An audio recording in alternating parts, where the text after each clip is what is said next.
오늘은 느헤미야 6장 1절부터 9절 말씀을 가지고 이제 내 손을 힘있게 하소서라는 말씀으로 같이 은혜를 나누고자 합니다.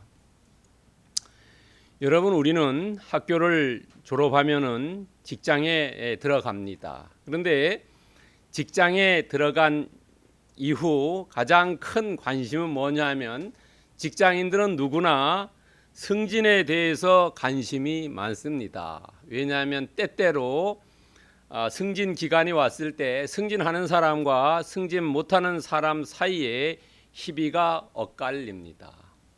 그러나 보통 직장보다도 더 이 승진에 목매는 직장들이 있습니다. 주로 제복을 입은 직장들입니다. 제복 입은 직장 중에서도 특별히 군인들의 꿈은 별을 다는 거지요.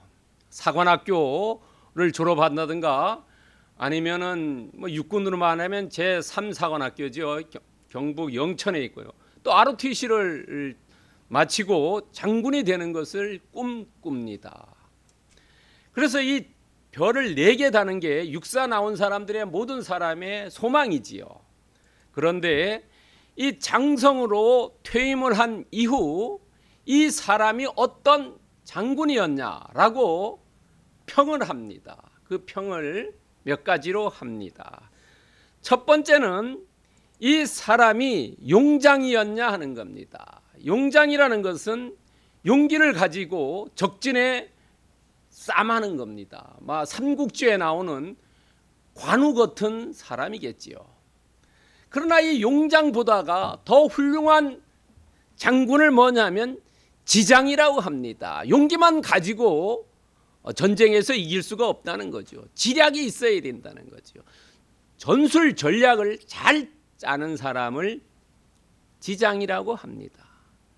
이 지장보다가 더 바람직한 장군은 덕장이라고 합니다. 덕이 있어가지고 이 병사들을 잘 이끄는 겁니다. 그래서 병사들이 죽을 똥 살 똥 내가 저 장군을 위해서 아니면 국가를 위해서 목숨을 바쳐야 되겠다는 거죠. 성경에 나오는 예수님께서 세족식하는 그런 심정입니다. 그런 분을 아마 덕장이라고 합니다. 이 덕장 위에 가장 바람직한 장성은 운장이라고 합니다. 운장은 뭐냐면 하나님께서 지켜주시는 하나님을 믿는 그런 장성을 운장이라고 합니다. 그러니까 어떤 것도 하나님께서 함께하지 않으면은 그것은 올바르게 가지 않고 잘 간다 하더라도 일시적인 순간에라는 것이지요. 여러분, 그래서 시편 127편 1절에 보면 우리가 잘 아는 말씀입니다. 여호와께서 집을 세우지 아니하면 세우는 자의 수고가 헛되고 여호와께서 성을 지켜지시지 않으면 파수꾼의 깨어있음이 헛되도다. 우리가 아무리 잘한다 하더라도 하나님께서 우리가 계획했던 것들을 우리가 하고자 하는 일들을 지켜주시고 인도해 주시지 않으면 결코 성공과 번영으로 갈 수 없다는 것이죠. 우리가 어디에 있으나 늘 하나님께 간구하고 하나님께 의뢰하고 하나님을 신뢰하는 자만이 세우는 자의 수고가 헛되지 않고 파수꾼의 깨어있음이 헛되지 않는다는 거죠. 그런 삶을 사시기를 축원드립니다. 자, 오늘 본문을 보면은요, 여러분 1절에 보면은 그 나머지라는 단어가 나옵니다. 아마 오늘 이 느헤미야를 총공격하는 이 대적자들이 다 나옵니다. 산발랏, 도비야, 게셈, 그리고 그 나머지인데 그 나머지 사람들은 느헤미야 4장 7절에 보면은 암몬 사람과 아스돗 사람입니다. 그 주변에 있는 모든 사람들이 이 느헤미야를 공격하러 왔습니다. 우리가 가끔 그런 말씀 하지요. 뭐냐면 앞에도 막혔고 뒤도 막혔고 좌우가 막혔을 때 그런 진퇴양난의 지금 상황입니다. 대적자들입니다. 전부 느헤미야 주변에 있는 사람들이. 그리고 1절의 마지막에 보면은 문짝을 달지 못했다라고 합니다. 여러분, 문짝을 달지 못했다는 것은 건물을 완성시키지 못했다는 거예요. 그 당시는 성벽을 완성하지 못했다는 겁니다. 오늘날도 이렇게 골조공사를 한 이후에 거기에 빨간 페인트 같은 거로 유치권 행사라고 써놓지요. 그래서 창 더 이상 공사를 할 수 없어요. 창을 달 수가 없어요. 완성되지 않았다는 겁니다. 이것을 은유적으로 문짝을 달지 못한 때라고 표현했습니다. 다음에 여러분, 오노평지라는 단어가 나옵니다. 2절에 나옵니다. 오노평지라는 것은 어느 장소인지 특정할 수는 없습니다. 그러나 이 지금 느헤미야가 예루살렘 성벽을 쌓고 있는데 거기서부터 하루 정도 거리를 간 거리고, 그 다음에 그 지역은 아마 중립지역이었다는 겁니다. 이 대적자들이 느헤미야를 불러내어서 죽이려고, 암살하려고 하는 지역이라. 가까이 있으면은, 예루살렘과 가까이 있으면 거기에 사람들이 올까봐 하루 정도 거리에 떨어져 있는 곳으로 오라고 이야기합니다. 아마 이 세력이 중간 지역 있는 중립지대가 아니냐라고 이야기하는 분도 있습니다. 그 다음에 오늘 또 다른 단어가 하나 나옵니다. 가스무라는 단어가 나옵니다.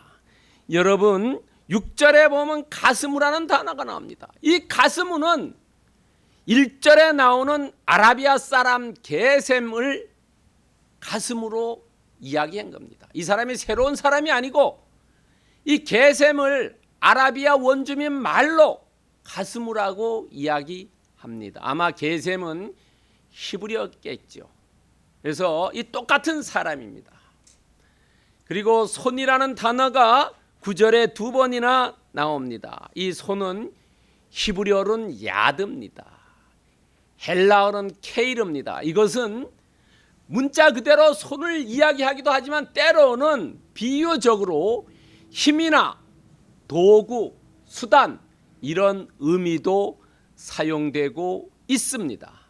그래서 그 9절에 보면 손이 피곤하다 이러는 것은 내가 힘이 없다는 겁니다. 내 손이 피곤하다는 것은 내 힘이 없어 라는 것을 단적으로 이야기하고 있습니다.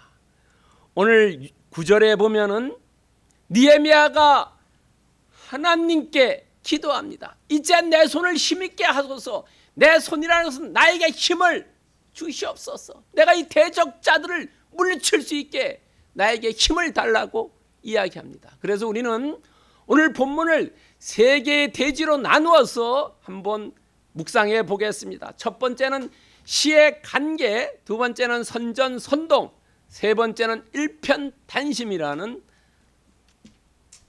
대지로 나누어서 말씀드리겠습니다. 자, 첫 번째 시의 간계입니다. 시해라는 것은 사람을 죽이는 거지요. 역사적으로 민비 시해 사건이라고 이야기하지 않습니까? 이 사람을 죽이려는 간계, 나쁜 악한 계획을 세웠다는 겁니다. 1절과 4절의 말씀입니다. 여러분, 우리가 어떤 일을 할 때, 등산을 할 때도 한 구분응선까지는 가기가 쉬워요. 그 마지막 단계, 그것이 삶의 고비입니다. 등산의 고비지요. 우리가 어떤 것도 그래요. 여러분, 지금 느헤미야가 성벽은 다 쌓았어요. 그런데 이제 마지막 단계 문짝을 달 때입니다. 이것은 이 대적자들이 산발락과 도비야, 게셈 이런 사람들이 계속 압력을 주어도 느헤미야가 그 압력에 굴복하지 않고 꿋꿋하게 성벽을 쌓고 왔다는 겁니다. 여러분, 이 대적자들의 조소 협박 공갈이 있다 하더라도 느헤미야는 하나님의 일을 하는 것을 결코 멈추지 않았다는 거죠. 우리의 삶도 대적자들이 찝적될 때가 있다는 거죠. 조소 협박 공갈할 때가 있다는 거죠. 그렇지만 그것이 올바르다면 꼿꼿하게 나가야 되는 겁니다. 오늘 오노 평지의 한 촌이라고 특정하지 않았습니다. 우리가 사람을 만날 때 장소와 시간을 특정하지요. 근데 오노 평지의 한 촌이라고 이야기합니다. 2절에서요. 어느 장소를 특정하지 않았어요. 이것을 느헤미야는 캐치했어요. 아, 이 사람들이 음모를 꾸미는구나. 그 오노 평지에 여러 마을이 있는데 어느 마을이라는 것을 특정하지 않았기 때문에 정말로 나를 만나서 화친을 하고 어떤 이야기를 하는 게 아니라 내 마음을 들떠보려고 어떤 마음인지 알아보려고 한 것이 아니냐라고 느헤미야는 캐치했어요. 그것이 본인이 2절에서 나를 해치고자 하는 것을 여러분 육감으로 아니면 직관력으로 알아차렸다는 거죠. 관계를 알아차렸다는 겁니다. 여러분 사기꾼들이 이야기할 때 그 사기꾼의 속마음을 알아차려야 된다는 거죠. 아마 느헤미야는 그런 어떤 직관력이란지요. 좀 알기 쉬운 말로 하면 독심술이 있지 않았나라고 생각해 볼 수가 있습니다. 자, 이것도 한 번이 아니고 4번씩이나 이야기합니다. 4번요. 4절에 보면 4번이나 이렇게 나옵니다. 여러분 이렇게 여러 번 한다는 것은 끈질기는 거죠. 우리도 보통 3-4번이라고 이야기하지 않습니까? 3-4번을 넘었어요. 4번을 끈질기다는 겁니다. 사탄 마귀 귀신들은 끈질기게 선한 사람을 집요하게 공격한다는 거죠. 그러나 느헤미야는 일관성 있게 자기가 강단 있게 계속 거절했다는 거죠. 여러분이 거절하는데 중요한 것이 있습니다. 뭐냐 하면은 3절에 그 거절하는 방법이 있어요. 내가 이제 큰 역사를 하니 내려가지 못하겠다. 내가 가면 이 공사가 중단된다는 거예요. 뭐냐 하면은 그 사람들의 이야기를 대꾸하지 않았다는 거죠.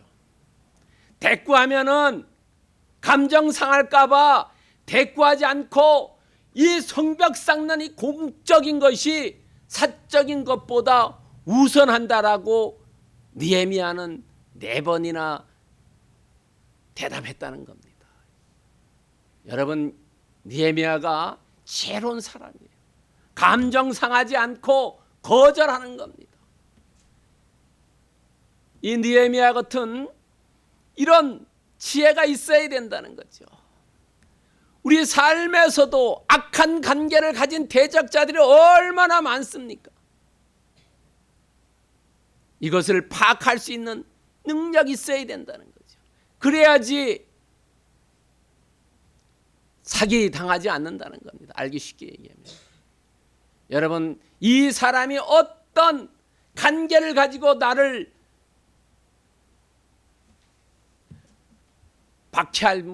협박하고 공갈하고 조소해서 나를 정말로 못 살게 하는지 그거 파악해야 된다. 여러분 그래서 예수님도 말씀하셨어요. 마태복음 10장 12절에 보면은 뱀같이 지혜로워라는 겁니다. 여러분 여기서 지혜가 먼저입니다. 그 다음에 순결하라는 거예요. 지혜롭게 된 다음에 그 다음에 순결하라는 거예요. 순결이 먼저가 아니고 지혜가 먼저예요. 우리가 세상 사람들과 이야기할 때 지혜로워야 된다는, 그 다음에 크리스찬의 정신을 가지고 나아가야 한다는 거죠. 그리고 야고보서 1장 5절에 보면 그 지혜를 누가 주냐? 하나님이 주신다는 거죠. 하나님께 구하지 않기 때문에 우리가 사기당한다는 겁니다.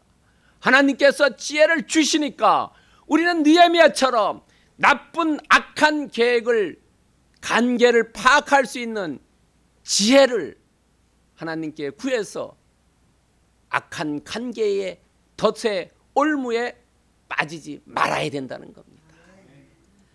두 번째는 선전선동입니다. 5절에서 7절 말씀입니다. 왕정복귀입니다. 여러분 옛날이나 지금도 그렇지요. 권력투쟁이라는 것이 언제나 그렇지요.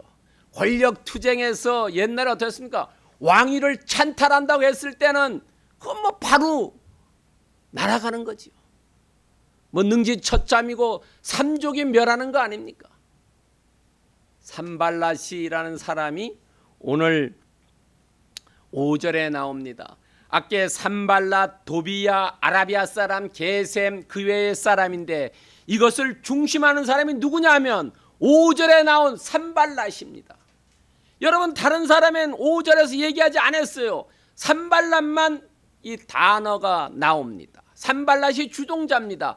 그러면서 봉하지 않은 편지인데 우리가 생각하면 오늘날처럼 이 편지를 아니면 서류를 넣어가지고 봉투를 닫지 않은 것이 아니라 그 당시는 어디 난 파피루스라든지 우리나라만 주간이라 그러지, 우리나라 삼국시대에 역사적으로 기록해낸 주간이라든지 아니면 도자기에 글씨를 썼습니다. 그것을 그냥 가져갑니다. 누구든지 읽을 수 있게 했습니다. 왜냐하면 흠집내기를 했다는 거죠. 저 사람이 어떤 사람이다 프레임 만드는 겁니다. 그 산발랏이라는 사람이 선전선동에 아주 뛰어난 사람이에요. 오늘날과 너무나 닮아 있어요. 여러분 첫 번째 자기 혼자 하니까 안 되니까 누구를 끄잡아 당깁니까? 같은 동료인 가스무라는 사람을 끄잡아 당깁니다. 얼뜻 보면은 게셈이라고 하면은 야, 저 사람 동일이라는 사람 너는 같은 무리가 아니냐라고 하는데 이름을 변경시키지요. 게셈이라 안 그리고 가스무라고 이름을 변경시킵니다. 이런 증인을 하나 끄잡아 놓습니다. 두 번째는 왕에게 모반한다는 거지요. 왕을 물리치고 내가 왕이 되려고 했다는 거지요. 왕에 올라간다는 겁니다. 여러분 그 당시에 이것보다가 더 큰 죄는 없지요. 여러분 오늘날도 그렇지요. 직장에 장이 있는데 밑에 사람이 저 쫓아내고 말이야 우리가 뭐 하자, 이거보다 더 큰 죄가 없지요. 그리고 그것을 누구냐 하면 자기가 아니라 선지자를 세워가지고 했다는 겁니다. 그리고 선전했다는 겁니다. 여러분요. 여러분 우리가 잘 아는 다윗이 죽은 이후 그 다음에 솔로몬이 왕이 될 때 그 왕위를 누구를 통해서 왕위를 시킵니까? 그 옆에 매개체가 있지요. 선지자, 나단 선지자랑 같이 하지 않습니까? 옛날에는 선지자가 왕을 세워줬다는 거죠. 이런 형태를 취해서 선전선동을 했습니다. 그리고 뭐라고 하냐면 함께 논의하자라고 7절에서 이야기합니다. 함께 논의하자. 야, 이런 것이 너가 지금 내가 이런다 하니까 너가 와서 나와 같이 이것을 잠잠하게 하고 너 공사 안 한다면은 우리가 괜찮이 없던 일을 해줄게 라고 생각했다는 거죠. 여러분 오늘날도 그러면은 이 느헤미야가 같겠습니까? 아니라는 거죠. 이런 선전선동, 조금 더 알기 쉬운 말로 하면 조리돌림이죠. 조리돌림. 방송에도 가끔 조리돌림이라는 단어 나오지 않습니까? 사람들에게 정말로 치게 만드는 거죠. 그렇지만은 느헤미야는 이런 것에 동요하지 않았다는 겁니다. 여러분요. 왜냐하면 시편 23편 4절에 보면은 정말로 다윗이 쓴 시지요. 내가 사망의 음침한 골짜기를 다닐지라도 해가 두렵지 않다는 거예요. 왜? 여호와 하나님께서 나를 지켜주시기 때문에. 느헤미야는 아무리 산발랏이라는 사람이 정말로 이렇게 모반까지 가는 그런 중상모략을 하더라도 결코 동요하지 않았다는 겁니다. 직장 생활하다 보면은 가끔 이렇게 모함을 받을 때도 있지요. 그러나 그때 여호와 하나님께서 나를 지켜주신다. 내가 음침한 골짜기 다는데라도 해를 두려워하지 않는다는 거지요. 여러분 빌립보서 4장 6, 7절에 보면은 모든 것 염려하지 말고 기도해라. 모든 지각에 뛰어난 하나님께서 내 마음을 지켜주실 것이다 하는 거죠. 여러분 우리는 정말로 모함받고 정말 협박받고 위협받을 때 그때 하나님께서 내 마음을 지켜주실지라는 확실한 믿음 가지고 나가야 된다는 거지요. 그다음에 세 번째는요, 일편단심입니다. 8절과 9절입니다. 물리침과 의뢰입니다. 이 느헤미야가 자기가 그런 일을 안 했어요. 그러니까 없는 일이요 지어낸 것이라고 거짓말해서 간파했어요. 그런 것을 왜냐하면 모함을 해서 두렵게 하죠. 사람들을 두렵게 하면 어떻게 합니까? 공사 중지하죠. 그러나 느헤미야는 그 사람을 산발랏을 만나지 않았어요. 만났다면은 자기의 죄를 인정하는 꼴입니다. 그렇기 때문에 내 목에 칼이 들어온다 하더라도 나는 하지 않았기 때문에 만나지 않고 뭘 했냐? 하나님께 기도했다는 겁니다. 여러분 사람에게 의지하지 않고 이 느헤미야는 하나님께 의지했다는 겁니다. 위기의 순간에 절체절명의 순간에 기도하면서 억울함을 풀어달라고 하고 선한 일을 주님을 위해서 하는 일 이것을 이루어 달라고 기도했다는 겁니다. 그것이 뭐냐면 이제 내 손을 힘있게 하옵소서입니다. 내 손을 힘있게. 그래서 억울함을 풀고 내가 서약한 성벽 예루살렘 성벽 쌓는 것을 이루게 해달라고 기도했다는 겁니다. 여러분 우리가 직장 생활하고 사업하고 비즈니스 하다 보면 모함받고 오해받을 때 정말 우리가 주님께 기도하면서 내 억울함 풀어주세요. 그리고 내가 하고자 하는 일들 이것을 이루게 해달라고 우리가 기도해야 된다는 거죠. 여러분 왜냐하면 시편 46편 1절에 보면은 하나님은 우리의 피난처의 힘이시오 환난 중에 만나는 큰 도움이라는 거죠. 환난 중에 만날 수 있는 것은 하나님밖에 없다는 거죠. 하나님이 우리의 일들을 해결해 주신다는 겁니다.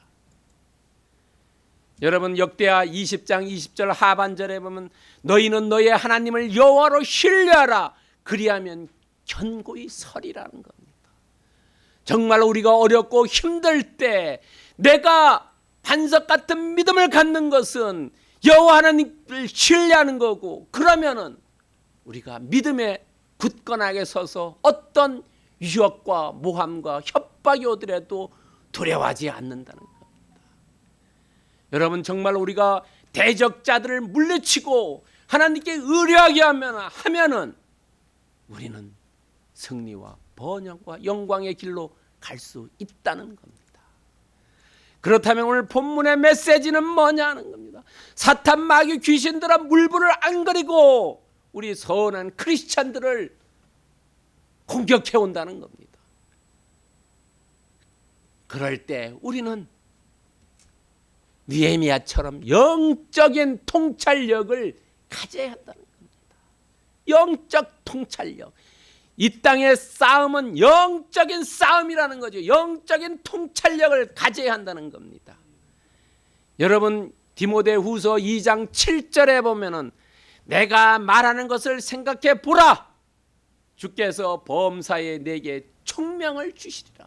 여기서 총명이라는 것은 영어 NIV 성경에 보면 인사이트로 나와 있어요. 인사이트, 통찰력으로 나와 있어요. 여러분 주께서 우리도 느헤미야처럼 통찰력을 주시옵소서라고 기도하고 이 통찰력을 가지고 악한 마귀 사탄 귀신의 괴계를 물리쳐야 된다는 겁니다. 여러분 요한일서 4장 1절에 보면은 사랑하는 자들아 영을 다 믿지 말라. 오직 영들이 하나님께 속하였나니 분별하라. 많은 거짓 선지자가 세상에 나왔습니다. 이 통찰력을 가지고 정말로 저 사람이 올바른 사람인지 아닌지 분별하라는 겁니다. 한 번 당하는 것은 실수지만 두 번, 세 번 당하는 것은 실력이지요. 왜? 내가 기도하지 않고 말씀 읽지 않고 예배하지 않기 때문에 하나님께서 나에게 총명함을 주지 않기 때문에 내가 당한다는 겁니다. 여러분, 분별할 수 있는 통찰력을 가지시기를 축원드립니다. 자, 그렇다면 오늘 이 말씀을 어떻게 적용할 수 있느냐 하는 거죠. 첫 번째, 대적자를 지혜롭게 대처해야 된다는 거죠. 거절할 때 그 제안한 사람을 화나게 하지 말고 지혜롭게 말씀하고 통찰해서 대처해야 된다는 거죠. 두 번째는 악한 위협에는 타협하지 말라는 겁니다. 여러분, 하나님 말씀보다 앞서가는 건 없고 하나님 말씀보다 더 중요한 건 없기 때문에 이 악한 사탄마귀 귀신들이 공갈 협박 조소하더라도 그것에 위협하지 말고 그것에 타협하지 말고 온전히 인내하면서 삶을 살아가면은 마지막에는 하나님께서 면류관을 씌워 주신다는 겁니다. 그렇기 때문에 우리는 동요하지 말라는 거예요.